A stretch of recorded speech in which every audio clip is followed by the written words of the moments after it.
আমরা দেখছি যে আজকে সকাল থেকে বুয়েট অর্থাৎ বিএসসি ইঞ্জিনিয়ারিং যে শিক্ষার্থীরা আছে তারা শাহবাগে অবস্থান নিয়েছিলেন এবং শাহবাগ অবস্থানের ফলে তারা আসলে 3 দফা দাবি নিয়েই মূলত শাহবাগে অবস্থান নিয়েছেন।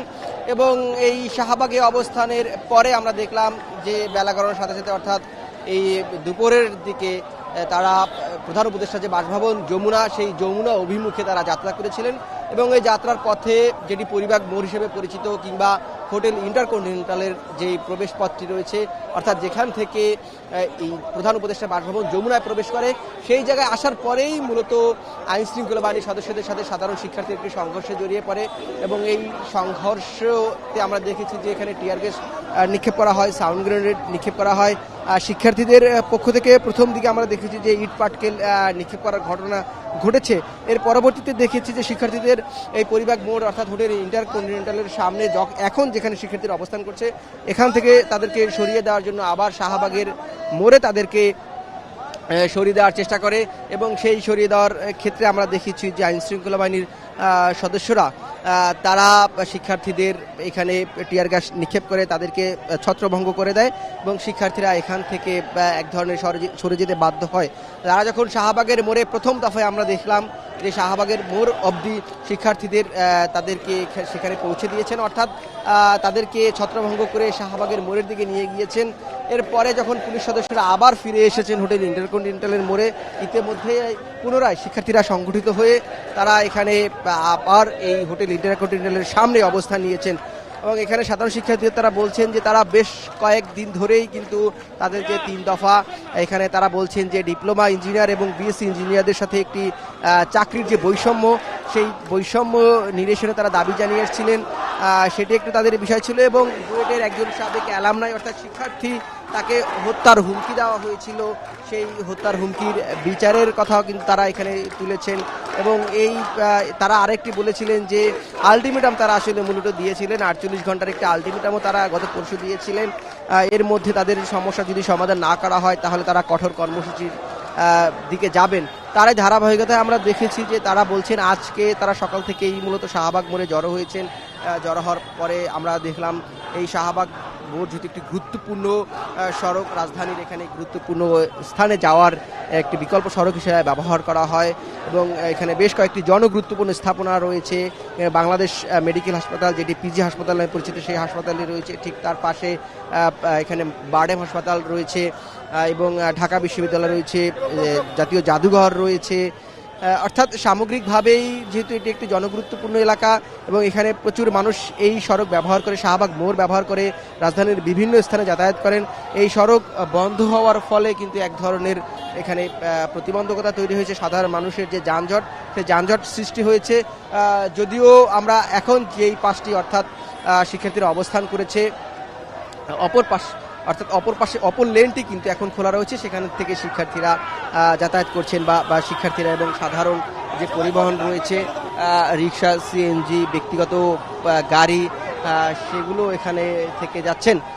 এবং আরেকটি বিষয় আমরা জানিয়ে রাখি যে শিক্ষার্থীদের যখন এই ধাওয়া পাল্টা ধাওয়ার মধ্যে দ্বিতীয় পর্যায়ে যখন আমরা দেখলাম তখন কিন্তু শিক্ষার্থীদের কিছুটা সংযত হতে আমরা দেখেছি বা তারা সেখানে একটি ভালো তাদের ভূমিকা ছিল। তাদের যে যখন পুলিশ তাদেরকে সরিয়ে দিচ্ছিল ইন্টারকন্টিনেন্টাল মোড় থেকে শাহবাগের দিকে, তখন কিন্তু কোনো পাল্টা আক্রমণ বা যেটি বলছিলাম যে শুরুর দিকে একটি ইটপাটকেল নিক্ষেপের ঘটনা শিক্ষার্থীদের পক্ষ থেকেও ঘটেছিল, সেটি কিন্তু আমরা দ্বিতীয় দফা যখন সরিয়ে দিয়েছিল সেটি আমরা শিক্ষার্থীদের পক্ষ থেকে কোনো ধরনের পাল্টা আক্রমণ সেটি আসলে আমরা লক্ষ্য করিনি। তাদের যখন সরিয়ে দিচ্ছিল টিয়ার গ্যাস নিক্ষেপ করে, তারা সাউন্ড গ্রেনেড নিক্ষেপ করে তারা সরে যাচ্ছিলেন এবং এর প্রেক্ষিতে শিক্ষার্থীরা আবার ফিরে এসেছেন যখন তারা এই পুলিশ সদস্যরা অর্থাৎ আইনশৃঙ্খলা বাহিনীর সদস্যরা শাহবাগ মোড়ে এসে মোড় থেকে যখন আবার এই পরিবাগ মোড় অর্থাৎ হোটেল ইন্টারকন্টিনেন্টালের সামনে সরে আসেন। এখানে আইনশৃঙ্খলা বাহিনীর সদস্যরা কথা বলছেন, তারা বলছেন যে মূলত শিক্ষার্থীরা এখানে যেহেতু জড়ো হয়েছেন, প্রধান উপদেষ্টার বাসভবন, সেই প্রধান উপদেষ্টার বাসভবন একটি জনগুরুত্বপূর্ণ এলাকা এবং যেটি রাষ্ট্রীয় স্থাপনা, এখানে রাষ্ট্রের প্রধান বাস করেন, এখানে থাকেন, সেই জায়গা থেকে তা যাতে এই বাসভবনের কোনো নিরাপত্তা হুমকির সম্মুখীন না পড়ে সেজন্য তাদেরকে ছত্রভঙ্গ করে দেওয়ার জন্য তারা টিয়ার গ্যাস নিক্ষেপ করছেন, সাউন্ড গ্রেনেড নিক্ষেপ করার কথা বলছেন। আমরা একটু কথা বলার চেষ্টা করব, একটু যারা সাধারণ শিক্ষার্থী আছে একটু জানার চেষ্টা করব যে তারা আসলে এখন কি বলছেন, যেহেতু এখানে একটি অনাকাঙ্ক্ষিত পরিস্থিতি তৈরি হয়েছিল, সেই পরিস্থিতির প্রেক্ষিতে আপনার সাথে একটু কথা বলতে চাচ্ছি যে এখানে মূলত আসলে কি হয়েছিল। আপনারা তো অবস্থান করেছিলেন, পরবর্তীতে আসলে পুলিশ সদস্যদের সাথে আসলে কি ঘটলো? জি, আমাদের শান্তিপূর্ণ আন্দোলন ছিল, এখানের মধ্যে তারা আমাদের উপর লাঠিচার্জ করেছে, টিয়ারশেল নিক্ষেপ করেছে, এটা তো দেখতে পাচ্ছেন, মুখে পেস্ট। আপনাদের আসলে এখন দাবিটা কি? জি, আমাদের দাবিটা ছিল যে এখন উচ্চপদস্থ কেউ এসে আমাদের সাথে এখানে এসে কথা বলে। তারা আসলে আপনাদের কি ধরনের সমাধান আপনারা প্রত্যাশা করছেন, বা আপনাদের আসলে প্রত্যাশার জায়গাটা কি সমাধান? আচ্ছা, আমাদের প্রকৌশল খাতের সংস্কার হিসেবে 3টা দাবি ছিল, ওই দাবিগুলো চাচ্ছি হচ্ছে আমরা যাতে আমাদের দাবি দেওয়া পূরণ হয়। দাবিগুলো কি একটু বলা যায়? আচ্ছা, আমাদের প্রথম দাবি হচ্ছে নবম গেট হচ্ছে সবার জন্য উন্মুক্ত করতে হবে, ওখানে 33% কোটা ছিল, সেটা বাদ দিতে হবে। আর একটা কথা ছিল হচ্ছে দশম গেটে 33% কোটা কাদের জন্য ছিল? 33% কোটা ছিল হচ্ছে ডিপ্লোমাদের জন্য, ডিপ্লোমায় যারা পড়াশোনা করছে তাদের জন্য। আমরা চাচ্ছি হচ্ছে নবম গেটে যাতে সবাই ঢুকে পরীক্ষার মাধ্যমে। তার মানে বিষয়টি কি এমন যে ডিপ্লোমা আর বিএসসি যারা, তাদের ওখানে আপনারা বলছেন যে বিএসসি যারা বিএসসি আর কি, তারা দাবি করছেন যে এই যে 33% যে কোটা পদ্ধতি আছে সেটাকে তুলে নিতে হবে, সেটি আপনারা দাবি করছেন। এবং নবম গ্রেড এটা শুধু ডিপ্লোমাদের জন্য, এটি উন্মুক্ত করে দিতে বলছেন বিএসসিদের জন্য। ব্যাপারটা কেমন? না, নবম গ্রেডে ছিল হচ্ছে 33% কোটা ডিপ্লোমাদের জন্য, কিন্তু দেখা গেছে এই 33% কোটাকে তারা অবৈধভাবে প্রমোশন নিয়েছে দশম গেট থেকে। দশম গেটে হচ্ছে 100% ডিপ্লোমা কোটা, তো তারা দশম গেটে কোনো একটা বিভিন্ন পাওয়ার সেক্টরে ঢুকে তারা কি করছে, ওই 33% কোটার কারণে তারা অবৈধভাবে 50 থেকে 60-70% পর্যন্ত তারা নবম গেটে প্রমোশন নিয়ে নিচ্ছে, যার কারণে আমাদের যে ইঞ্জিনিয়ারিং বিএসসি ইঞ্জিনিয়াররা আমাদের সরকারি পোস্টে ঢোকার জন্য পোস্টই হচ্ছে নবম গেটে আমরা ঢুকতে পারছি না। যদি একটু জানতে চাই, এটা তো একটু বলেন আপনাদের দ্বিতীয় এবং তৃতীয় দাবিটা। জি, দ্বিতীয় দাবি ছিল হচ্ছে 3 নম্বর দাবিতে ছিল হচ্ছে ওরা কোনো নামের আগে ইঞ্জিনিয়ার লাগাতে পারবে, নামের আগে ওরা ইঞ্জিনিয়ার লাগাতে পারবে। এই সমাধানটা আপনারা কিভাবে, আপনাদের পক্ষ থেকে প্রপোজালটা আসলে কি? যেহেতু তারা তো ডিপ্লোমা ইঞ্জিনিয়ার হিসেবে স্বীকৃত, তাহলে তারা আসলে কোন ধরনের পদবি ব্যবহার করবে বা তাদের ডেজিগনেশনটা আসলে কি হবে? জি, আপনি হয়তো বলে যাচ্ছেন 2013 সালে মবের মাধ্যমে তারা এইসব জিনিসগুলো শেখ হাসিনা আমাদের পতিত ফ্যাসিস্ট যিনি, তার কাছ থেকে এগুলো আদায় করে নিয়েছে।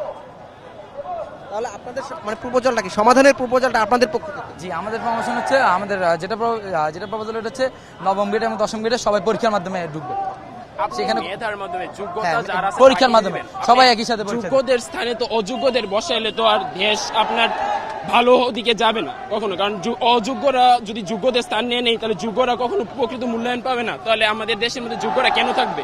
আপনি তাহলে কোটার ব্যাপারটা একটু ব্যাখ্যা করেন যে মানে আপনারা আসলে এটাকে কিভাবে দেখছেন, বা এই যে কোটা 33% কোটা সেটা কাদের ক্ষেত্রে অ্যাপ্লিকেবল বা কাদের ক্ষেত্রে এটা প্রযোজ্য না, সেটা একটু কোটার ক্ষেত্রে দেখেন, কোটা থাকারই নবম গ্রেডের যে কোটার ব্যাপারটা সেটা একটু আপনি ব্যাখ্যা করেন। নবম গ্রেডে কোটার সবচেয়ে বড় সমস্যা হচ্ছে আসলে হিসাব ছিল যে ওরা দশম গ্রেডে ঢুকে তারপর 10 বছর বা 12 বছর পর একটা প্রমোশন নিয়ে এরা আপনার ইয়াতে চলে আসবে, নবম গ্রেডের ক্যাডারে চলে আসবে। কিন্তু ওরা করে কি আপনার এটার একটা মানে এটা মানে কি বলবো, মিসইউজ করে ওরা এটাকে 33% সীমাবদ্ধ থাকে না, কখনো 60% এর চেয়ে বেশি নিয়ে যায়। সো এর মাধ্যমে কি হচ্ছে, আমাদের মেধাবী যে ছাত্ররা আছে তারা তো চাকরি পাচ্ছে না, চাকরি কারা পাচ্ছে? আপনার যে ডিপ্লোমার সিলেবাস দেখেন বা যাই দেখেন, কোনোভাবেই তারা বিএসসি ইঞ্জিনিয়ারদের সমতুল্য হবেই না, ধারে কাছেই আসবে না। আমরা যেই লেভেলে পড়ালেখা করি বা যেই লেভেলে করি ওই লেভেলে ওরা কখনোই পড়ালেখা করে না, তাহলে আপনি দুইটারে সমূল্য দিয়ে ভেবে দিচ্ছেন। আরেকটা জিনিস হচ্ছে বুয়েট, যে আমরা যে বুয়েটে পড়ালেখা করছি, আমি বলি আমি ঢাকা কলেজে পড়াশোনা করছি, আবার বুয়েটে পড়াশোনা করতেছি, তাহলে আমি যে পড়াশোনা করছি ঢাকা কলেজে বুয়েটে, এখানে যে কস্টটা যে আমার কম লাগতেছে, এই কস্টটা আসছে থেকে আমাদের যে রিক্সা চালায়, একজন লোক যে ভ্যান চালায়, ওদের টাকা থেকেই তো আমাদের লেখাপড়া করাচ্ছে। এই লেখাপড়া করে যদি আমি দেশ ছেড়ে যদি আমেরিকাতে চলে যাই, তাহলে আমার বিবেককে আমি কি উত্তর দেবো?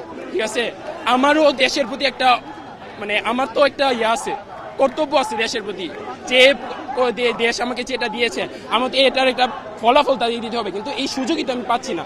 তাহলে কোটার সমাধানটা আসলে কিভাবে যাচ্ছে? কোটার সমাধান আমাদের কথা হচ্ছে দশম গ্রেডের মধ্যে বিএসসি ডিপ্লোমা দুইজনই পরীক্ষা দিতে পারবে, যে আপনার বেশি যোগ্য হবে সে পরীক্ষা দিয়ে নিজের স্থান দখল করে নেবে। নবম গ্রেডের ক্ষেত্রে আমাদের কথা হচ্ছে সর্বনিম্ন বিএসসি ডিগ্রিধারী হতে হবে, কারণ নবম গ্রেডের একজন যে এখন প্রচলিত পদ্ধতি জি জি এখন প্রচলিত পদ্ধতি? এখন তো আমরা 33% বললাম না আপনার 33%-এর কোটা আছে নবম ইয়ার জন্য, ডিপ্লোমাদের জন্য। ওরা এই 33% কোটাকে ব্যবহার করে উল্টা আরো বেশি অংশ দখল করে নিতেছে। সো আমাদের লক্ষ্য হচ্ছে এটা রোধ করা। এজন্য আমরা চাচ্ছি যে নবম গ্রেডের মধ্যে অ্যাটলিস্ট বিএসসি ডিগ্রিধারী হতে হবে, কারণ একজন বিএসসি ডিগ্রিধারী আর আপনি ডিপ্লোমাকে কখনো সমান ধরতে পারবেন না, কারণ লেখাপড়ার সিস্টেমই তাদের ভিন্ন, আলাদা। তো দুইজনকে আপনি কখনোই সমতুল্য ধরতে পারবেন না। এজন্য আমরা চাচ্ছি যে মেধার ভিত্তিতে আমরা একটা সমাজ গঠন করি, যেখানে সবাইকে যে মানে কঠোর পড়াশোনা করবে তাদেরকে আপনি যাতে মূল্যায়ন করেন। ঠিক আছে, এটাই আর কি। ধন্যবাদ আপনাকে। যেটি এই শিক্ষার্থী বলছিলেন, বুয়েটের শিক্ষার্থী, তিনি আসলে ব্যাখ্যাটি এভাবে দিচ্ছিলেন যে যেহেতু চাকরিতে, ইঞ্জিনিয়ারিং চাকরিতে অর্থাৎ সেখানে নবম এবং দশম গ্রেডের যেই দ্বন্দ্বটি সেটি যদি একটু বোঝানোর চেষ্টা করি, সেটি হচ্ছে দশম গ্রেড মূলত যারা ডিপ্লোমা ইঞ্জিনিয়ার বা যারা ডিপ্লোমা পড়াশোনা করছেন তাদের জন্য সেটি পুরোপুরি উন্মুক্ত, এবং তারা সেখানে বলছেন যে দশম গ্রেড শুধুমাত্র ডিপ্লোমাদের জন্য না, সেটি যেন যারা বিএসসি শিক্ষার্থী অর্থাৎ বিভিন্ন প্রকৌশল বিশ্ববিদ্যালয় থেকে যারা পড়াশোনা করছেন অর্থাৎ বিএসসি যারা ডিগ্রিধারী তাদের জন্য সেটি পুরোপুরি উন্মুক্ত করে দেওয়া হোক।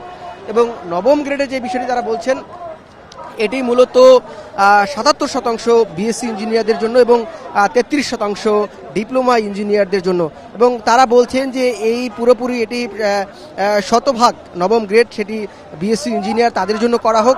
এবং এর পেছনে তারা যে যুক্তিটি তুলে ধরছেন সেটি বলছেন যে যেহেতু দশম গ্রেড ডিপ্লোমা ইঞ্জিনিয়ারদের জন্য বা যারা ডিপ্লোমা শিক্ষার্থী তারা এই দশম গ্রেডের সুবিধাভোগী, এবং পরবর্তীতে যখন প্রমোশনের যে ব্যাপারটি আসে, যখন পদোন্নতির ব্যাপারটি আসে, সেই পদোন্নতির ক্ষেত্রে দেখা যাচ্ছে যে নবম গ্রেডেই অনেকেই বিভিন্ন প্রকৌশলীরা তারা নবম গ্রেডে ঢুকে পড়ছেন।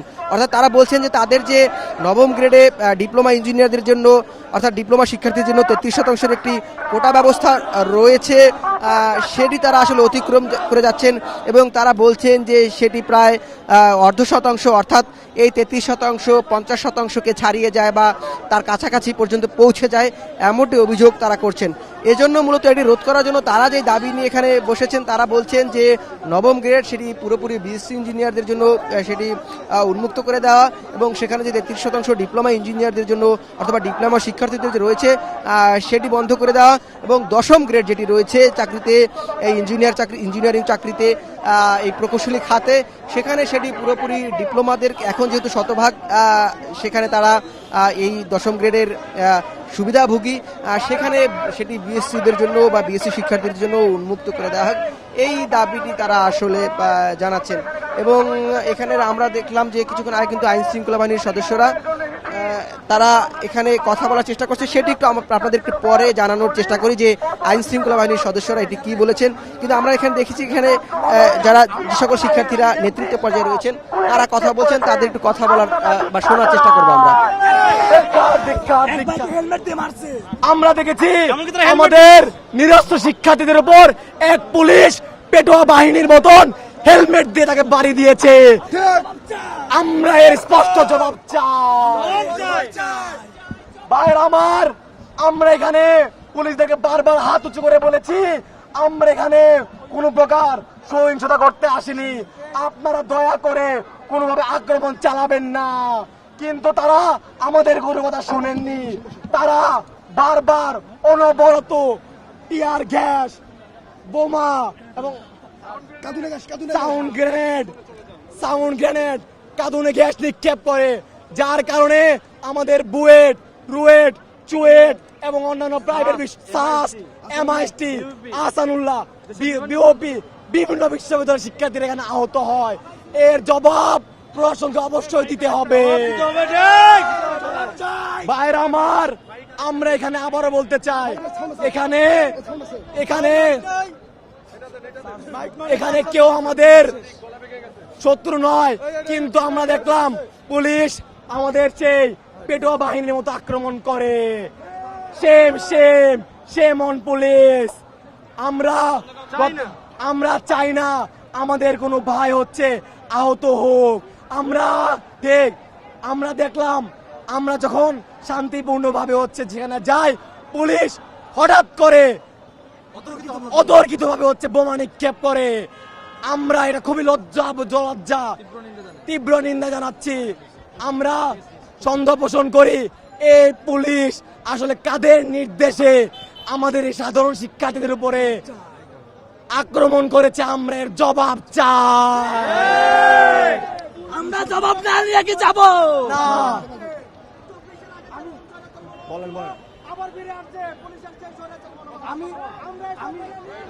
আমি এই প্রেস মিডিয়ার মাধ্যমে আমাদের সারা বাংলাদেশের সমস্ত মানুষের উপর একটা প্রশ্ন করতেছি। আচ্ছা, ইঞ্জিনিয়ারিং সেক্টর যদি রিফর্ম হয় তাহলে শুধুমাত্র আমাদের উপকার হবে, আমাদের কি উপকার হবে? আমরা চাইছিলাম আমরা সবাই জানি ইঞ্জিনিয়ারিং সেক্টর হচ্ছে একটা দেশের মেরুদণ্ড। এই মেরুদণ্ডের মধ্যে যদি ভাঙর হয় তাহলে কিন্তু একটা দেশ উন্নত হতে পারবে না। আমরা দেশের স্বার্থে, আমরা সাধারণ জনগণের স্বার্থে, আমরা ইঞ্জিনিয়ারিং সংস্কারের স্বার্থে আমরা এখানে শান্তিপূর্ণভাবে অবস্থান করতেছিলাম। আমরা গত 6 মাস ধরে সাধারণ মানুষের যাতে কোনো ধরনের ভোগান্তি না হয় এর জন্য আমরা বিভিন্ন জায়গায় কোন জায়গায় আমাদের ভাইরা যায় না, আমি কি বলবো। এখানে যে শিক্ষার্থীরা বলছিলেন যে তারা আসলে যে বিষয়টি এখানে বলছেন যে তারা এটি প্রত্যাশা করেনি যে আইন শৃঙ্খলা বাহিনীর সদস্যরা তাদের উপর আক্রমণ করবে বা এই ধরনের টিয়ার গ্যাস কিংবা সাউন্ড গ্রেনেড নিক্ষেপ করবে। তারা আসলে এখানে শান্তিপূর্ণ অবস্থানের ঘোষণা দিয়েছেন এবং তারা বলছেন যে এখানে যতক্ষণ পর্যন্ত তাদের যে দাবি সেই দাবি আদায় না হওয়া পর্যন্ত তারা এখানে অবস্থান করবেন। অপরদিকে আইন শৃঙ্খলা বাহিনীর সদস্যরা যারা এখানে এসেছিলেন তারা বলছেন যে তাদের এই যে সমাধান, এই সমস্যা অর্থাৎ 3 দফা দাবি, সেটি সমাধানে বুয়েটের ভিসি এবং বিশ্ববিদ্যালয় প্রশাসন সহ 3 জন উপদেষ্টা আন্তরিকতার সাথে কাজ করছেন এবং দ্রুতই প্রত্যাশা করছেন যে তাদের যে সমস্যার সমাধান হবে। শিক্ষার্থীরাও এটি প্রত্যাশা করছেন। এখন পর্যন্ত এই হোটেল ইন্টারকন্টিনেন্টালের মোড় থেকে এই ছিল আমার কাছে সবশেষ। এর আগে আমরা যেটি দেখেছি যে এখানে যখন শিক্ষার্থীরা যমুনাতে প্রবেশ করার চেষ্টা করেছিল তখন কিন্তু পুলিশ এবং সাধারণ শিক্ষার্থীদের মধ্যে ধাওয়া পাল্টা ধাওয়ার একটি ঘটনা আসলে ঘটে এবং এই যেটা আমার পাশ থেকে যে শিক্ষার্থী তিনি আসলে আমার যে সেই কথার প্রতিবাদ জানাচ্ছিলেন, তিনি বলছেন যে তারা আসলে যমুনাতে প্রবেশ করেননি, তারা মূলত এখানে যমুনার সামনে শান্তিপূর্ণ অবস্থানের জন্য তারা চেষ্টা করেছিলেন এবং সেই চেষ্টায় আসলে পুলিশ এখানে তাদের বাধাগ্রস্ত করছেন এবং এই শিক্ষার্থীরা বলছেন যে তারা আসলে শান্তিপূর্ণ অবস্থানের জন্যই সেখানে যাওয়ার চেষ্টা করছিলেন, তারা সেখানে গিয়েছিলেন কিন্তু পুলিশ তাদের উপর হামলা করেছেন, এই তারা এখন পর্যন্ত বলছেন এবং তারা দাবি আদায় না করা পর্যন্ত তারা এখানেই থাকবেন বলে তারা আসলে বলছেন। এই ছিল এখন পর্যন্ত আমার কাছে হোটেল ইন্টারকন্টিনেন্টালের সামনে থেকে সবশেষ।